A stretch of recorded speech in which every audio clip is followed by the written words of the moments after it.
नाम कौसर। कौसर नाम का क्या मतलब है? कौसर किस ज़ुबान का लफ्ज़ है? कौसर एक इस्लामी बेहतरीन नाम है। कौसर नाम का शुमार लड़कों के नामों में होता है।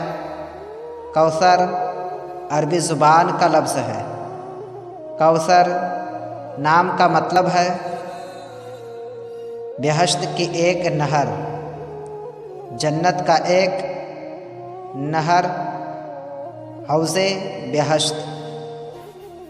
अंग्रेज़ी अल्फाज KAUSAR